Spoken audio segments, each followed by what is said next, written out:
Bismillahirrahmanirrahim. Yang ke-8 daripada tanda-tanda kiamat. Yang kecil menandakan dunia akan rosak, dihancurkan oleh Allah bila-bila masa sahaja. Diserahkan urusan kepimpinan kepada orang yang bukan ahlinya. Dilantik pemimpin orang yang tidak layak. Di mana para ulama yang mengkaji berkenaan fiqh siasah, fiqh pimpinan, mensyaratkan beberapa rukun dan syarat sebagaimana syarat sah sembahyang, puasa, zakat, haji. Kalau sembahyang ada syarat, ada rukun, pemimpin juga ada syarat, ada rukun. Syarat yang penting ialah Islam. Mesti seorang Islam. Kalau boleh lantik orang bukan Islam. Yang kedua, syaratnya ialah al-ilmu al-mutawassil ila ma'rifatil ahkam wan nawazil. Orang yang tahu hukum-hukum syarak, hukum-hukum Islam dan masalah-masalah semasa. Yang ketiga, syaratnya ialah adil. Adil dengan makna tidak mengerjakan dosa besar dan tidak berterus menerus melakukan dosa kecil dan tidak melakukan perkara yang menjatuhkan maruah walaupun tidak berdosa. Syaratnya ialah mesti seorang yang sihat, mampu menjalankan tugas. Syaratnya ialah seorang yang ada pengaruh sebagaimana para sahabat memilih Abu Bakar, Umar, Osman dan Ali kerana mereka daripada Quraisy. Quraisy adalah kabilah yang paling berpengaruh di zaman itu. Begitulah di zaman masing-masing. Itu syarat-syarat yang penting.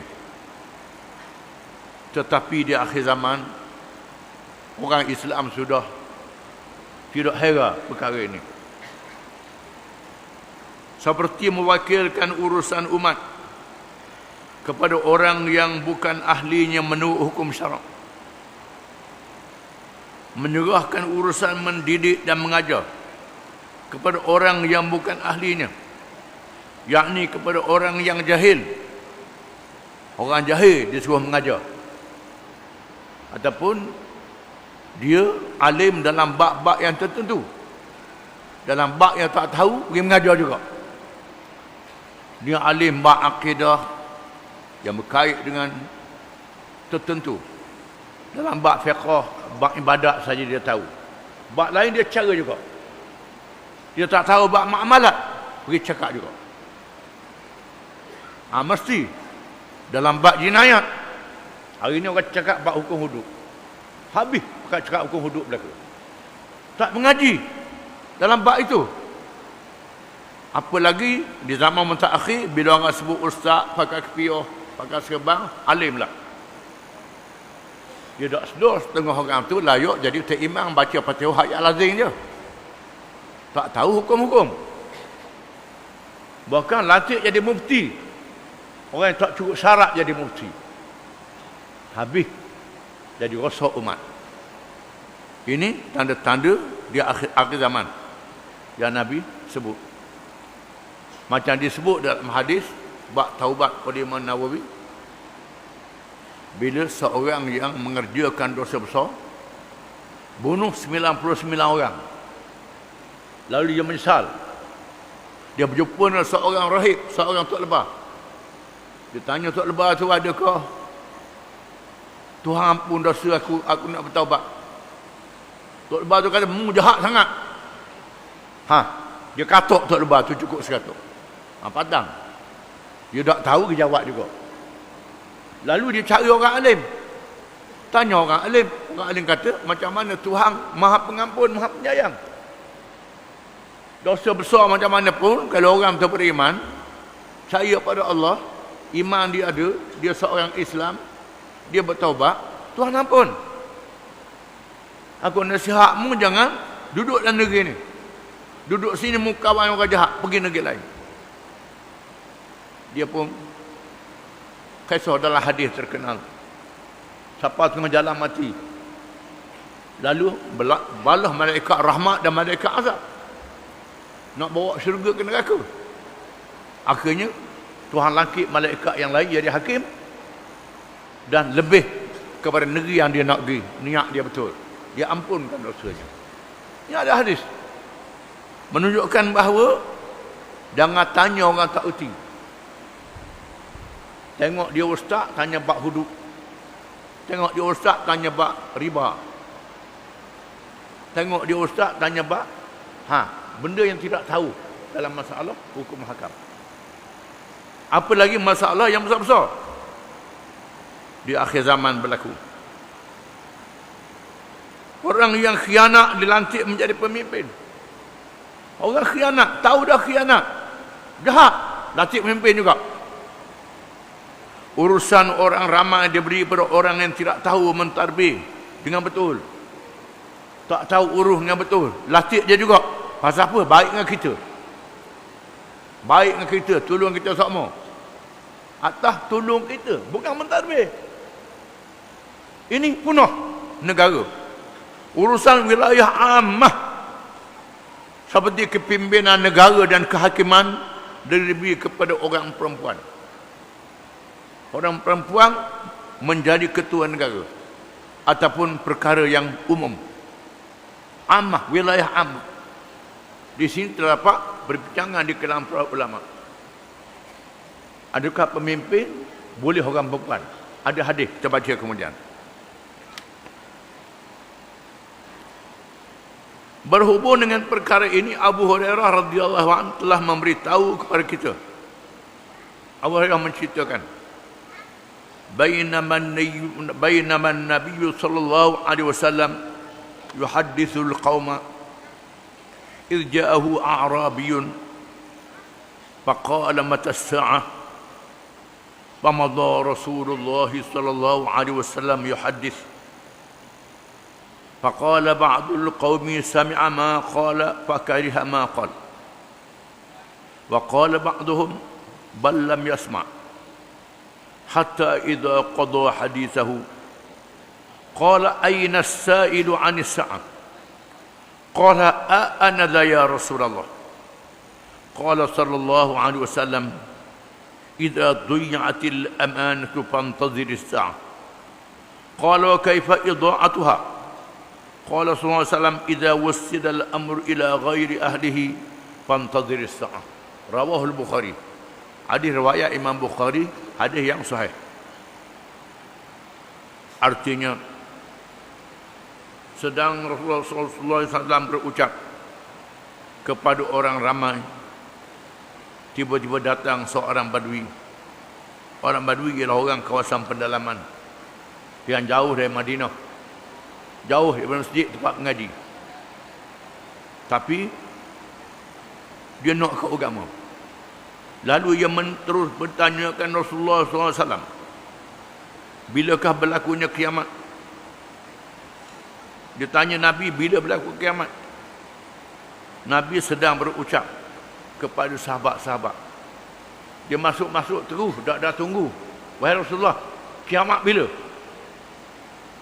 Rasulullah SAW meneruskan ucapannya, tidak mengendahkan soalannya dikemukakan. Rasulullah tak tahu, tak peduli kepada soalan dia. Maka setengah orang berkata ia mendengar soalannya, lalu ia tidak bersetuju dengannya. So, kalangan sahabat berfikir boleh jadi Rasulullah marah. Tengah bercakap kita tanya, tunggu Rasulullah berhenti dulu. Marah dah. Rasulullah tak layan. Ada pula yang berkata ia tidak mendengar pertanyaan itu. Kalangan sahabat boleh jadi Rasulullah tak dengar kerana terlalu khusyuk bercakap. Tak dengar soalan dia. Sehingga ia selesai memberi ucapan. Setelah selesai berucap, tiba-tiba ia bersabda, mana dia orang yang bertanya tentang kiamat? Mana dia tanya tentang kiamat tadi? Rasulullah sudah. Tapi dia nak jawab kemudian. Mana dia yang tanya tentang kiamat? Menandakan soalan ini sangat penting. Lalu orang itu berkata, ini dia saya ya Rasulullah. Ini saya Rasulullah. Ini saya yang tanya. Lalu ia bersabda, lalu Rasulullah SAW bersabda, apabila dihilangkan amanah. Bila amanah dihilangkan. Amanah sudah hilang daripada orang Islam. Hilang amanah, tak ada lagi. Lalu orang itu bertanya lagi, bagaimanakah menghilangkan amanah itu? Bagaimana amanah dihilangkan? Sabda Rasulullah SAW, apabila diserahkan urusan kepada orang yang bukan ahlinya, maka tunggulah berlakunya kiamat. Bila urusan orang Islam diserah pada orang yang tidak layak, bukan ahlinya, mengikut hukum agama, tunggulah akan berlakunya hari kiamat. Kita perhatilah, masa kita ni ada tak lagi? Ada dah. Seluruh dunia, orang Islam dalam keadaan yang sangat bercelau. Dalam hadis yang lain, sabda Rasulullah sallallahu alaihi wasallam kepadanya, apabila sampai kepadanya berita bahawa orang-orang Parsi telah melantik orang perempuan menjadi raja mereka. Siapa berita raja Parsi latih orang puan jadi raja? Ceritanya Nabi hantar surat kepada raja-raja.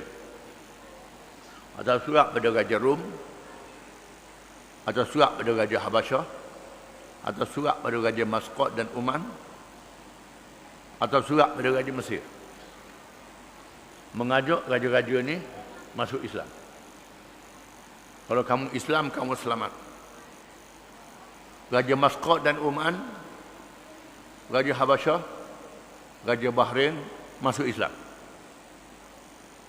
Raja Mesir melayan baik utusan Nabi, hantar hadiah pada Nabi, menghantar seorang hamba perempuan, Maria Al-Qibtiyah, kepada Nabi. Zaman dulu zaman hamba, dan Nabi duduk dengan hamba ini dan boleh anak Ibrahim.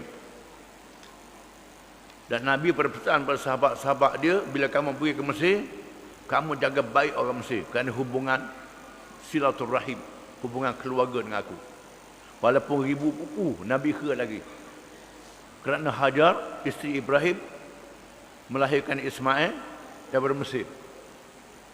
Siapa puluk, nak kata berapa pupu, Nabi kira lagi.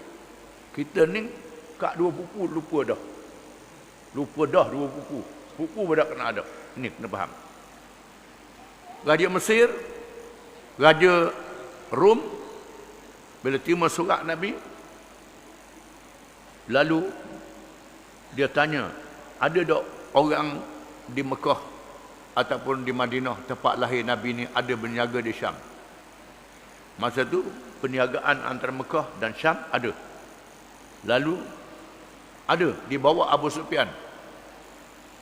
Abu Sufyan salah seorang pemimpin Mekah, berniaga di Syam.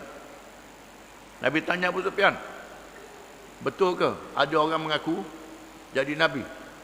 Sufyan kata ya. Dia ajar apa? Dia ajar mengajak orang kepada mengesahkan Allah, meninggalkan menyembah berhala. Ada orang tua zaman dulu tinggal. Nabi tanya, siapa yang ikut dia? Abu Sufyan kata, yang ikut dia ramai orang muda-muda dan orang miskin. Raja Rum kata, atba'ur rasul, itu pengikut Rasul-Rasul. Bila dengar begitu, menyebabkan padri-padri dalam keadaan yang bising. Sudah, raja kita nak masuk Islam dah.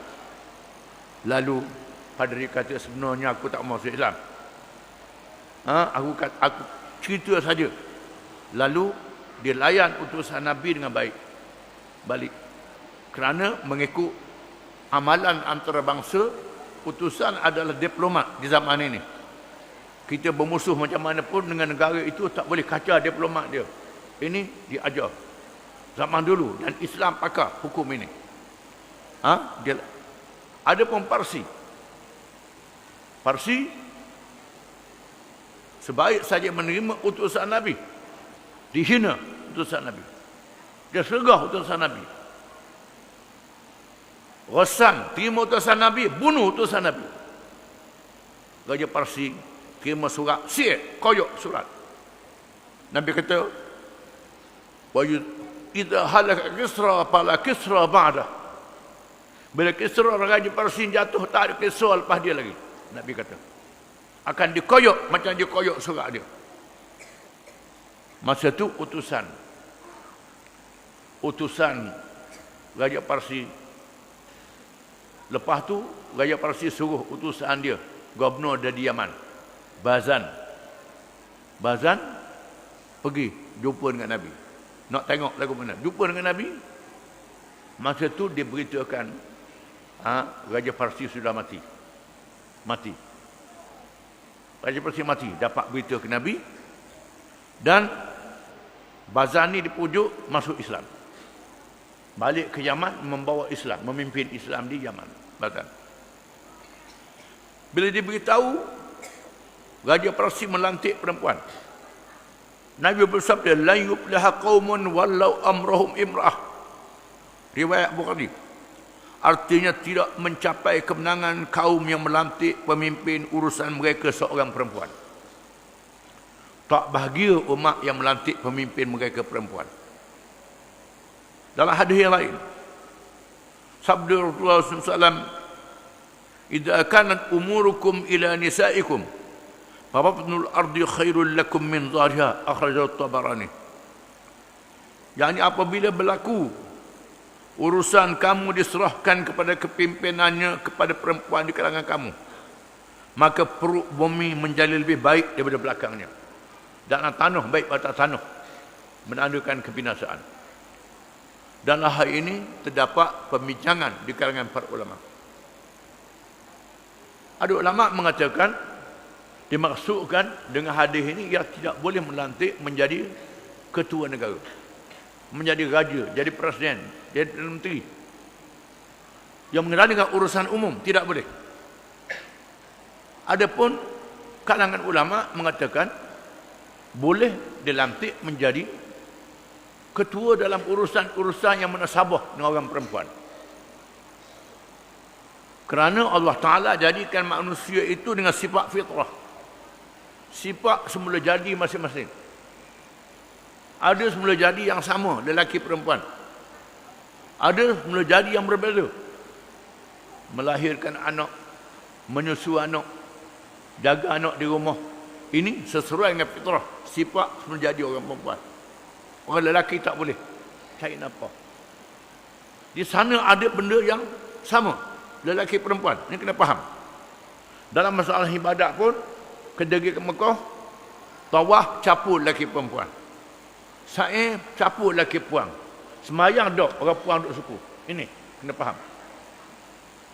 Dalam bab ini ada ulama mengatakan jawatan yang menasabah dengan perempuan boleh memegang jawatan itu. Mereka boleh menjadi ahli syura, ahli mesyuarat. Kerana Nabi menerima pandangan isteri dia Ummu Salamah radhiyallahu anha dalam peristiwa Hudaybiyah.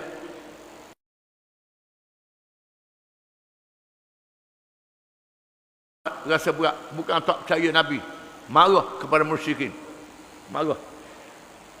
Bila Nabi suruh tahallul, mereka tak tahallul. Tahallul makna mereka yang pakai ihram. Wa atimmul hajj wal umrah lillah fa in uhsirtum fama istaysara minal hajj. Sempurnakan umrah kamu, haji dan umrah kamu. Bila kamu ditahan, hendaklah kamu bertahallul. Maknanya bila seorang yang pergi Mekah, haji ataupun umrah, dia sudah pakai ihram. Siapa tengah jalan berperang, tak boleh masuk Mekah. Dia halang. Visa tak ada. Macam mana nak buat? Dia sudah niat. Tak boleh buang pakaian begitu saja. Mesti bayar dam ihsar. Iaitulah dia sembelih binatang ternakan. Kemudian digunting rambut dia, cukur kepala dia. Baru boleh buang pakaian ihram. Itu cara dia. Bila turun ayat ini, Nabi mengarahkan sahabat dia supaya buat. Masing-masing buat tak tahu. Kerana perjanjian Hudaybiyah, perjanjian dianggap berat sebelah. Nabi masuk ke khemah dia, Ummu Salamah, isteri dia, Ummul Mukminin radhiyallahu anha, kata Rasulullah buat, jangan peduli. Maka Nabi ikut pandangan Ummu Salamah. Dalam hadis riwayat yang lain, Sayyidina Umar menyampaikan ucapan di masjid, menentukan satu keputusan. Lalu seorang perempuan mengatakan, "Wahai Amirul Mukminin, tidakkah Tuhan berfirman dalam Quran?" Sayyidina Umar kata, "Asabatil mar'ah wa akhta Umar." Perempuan terbetul, Umar yang salah. Ini menandakan bahawa perempuan boleh jadi ahli mesyuarat. Ini. Para ulama khilaf dalam bab tentu masalah jadi hakim. Adakah orang perempuan boleh jadi hakim?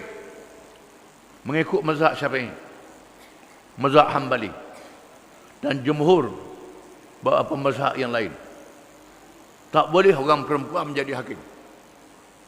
Kalau jadi hakim, dia jatuhkan hukuman dia tidak sah.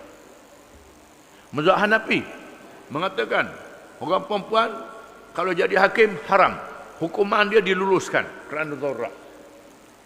At-Tabarani, Imam Tabarani mengatakan boleh orang perempuan menjadi hakim. Dalam fikih, perempuan boleh menjadi saksi. Dalam Quran ada, fa in lam tajidu rajulaini farajulun wa imra'atani mimman tardawna min asy-syuhada. Kalau tak ada saksi lelaki, boleh lantik dua saksi perempuan untuk menggantinya dalam kisah hutang. Ada ulama memanjangkan kisah yang lain. Kisah yang lain dipanjangkan. Maka At-Tabarani mengatakan bahawa dibolehkan perempuan menjadi hakim dalam kisah yang dia boleh jadi saksi. Bukan semua kisah. Dalam kisah yang berat, maka mestilah orang lelaki. Ini kerana perempuan dengan fitrah dan lelaki dengan fitrah dia. Ada pula nak ikut orang putih. Orang putih kata hak wanita kena sama, hak perempuan kena sama. Ada sama, ada tak sama. Tak sama dengan fitrah. Sifat semua dah jadi. Orang yang Tuhan jadi, dia boleh pikul 100 kg. Adakah di atas nama sama, suruh hak dak urut pikul banyak tu juga? Tak boleh. Itu pikul barang, pikul tugas sama juga. Akhirnya orang putih pun, walaupun dia kata gitu, dia pun kokoh juga tak apa nak ikut. Oleh kerana itulah pilihan raya dia mereka menang hak lelaki. Walaupun hak lelaki itu kata jahat, kalau calon perempuan, kalau ini mungkin ada pandangan itu, mungkin hal yang lain. Tapi supaya hak seka buaya, seka rimah. Supaya belakang hak lelaki hak buaya seka rimah seka. Rimah ni dia ngaung kuat, buaya ni senyap-senyap ya bawa takak. Tu je. Sama je, tak ada beza. Perlu dipahami bahawa Islam telah menetapkan syarat-syarat yang banyak kepada orang yang dilantik menjadi pemimpin untuk menjamin pelaksanaan hukum Allah dengan penuh amanah dan bertanggungjawab. InsyaAllah kita akan pelajari pada bab yang akhir. Tetapi apabila manusia dipengaruhi oleh kebendaan wang ringgit, di akhir zaman orang kena duit je. Asal boleh duit sudah. Boleh duit sudah, ada apalah halal haram pun. Halal haram ni duit ingatkan makan babi je. Kelala harap je. Pilih pemimpin tak ada kait dengan halal haram. Dia tak sedar. Ayat-ayat Quran mengatakan, banyak ayat Quran. Dalam Quran, wa qala dhu'afa linastakbiru inna kunna lakum tab'a. Berkatalah orang-orang yang lemah, rakyat-rakyat yang lemah ni kepada pemimpin mereka dalam neraka, Tidakkah kami ikutmu atas dunia dulu? Banyak ayat Quran mengesahkan dalam Quran bagaimana di hari kiamat kelak dihimpunkan orang dengan pemimpin dipilih di atas dunia ini. Wa yawma nud'u kulla unasin bi imamihim. Pada hari kami memanggil manusia dengan imam, pemimpin yang dipilih di atas dunia ini. Jangan ingat bila pemimpin tu buat benda yang haram, yang salah, kita yang sokong, kerja kuat, ada naik honyo, naik apa untuk dia, jangan ingat saja. Itu dikira pada hari kiamat kelak. Ni ada apa asal boleh piti sudahlah. Ini kena faham. Kepentingan duniawi semata-mata boleh projek, boleh benda. Maka kebanyakan manusia tidak lagi mengindahkan urusan agama dalam mentadbir kebaikan mereka di dunia untuk menjadi kebahagiaan di dunia akhirat. Perkara kepimpinan negara atau berpolitik Islam menjadi perhatian besar di kalangan umat Islam sehingga kejatuhan kerajaan Utsmaniyah. Berlakunya zaman penjajahan, tiba-tiba umat Islam tidak lagi memandang berat dalam urusan politik Islam. Sedangkan ulama-ulama Islam telah membincangkan perkara ini di dalam kitab aqaid, dalam kitab akidah. Wallahu a'lam.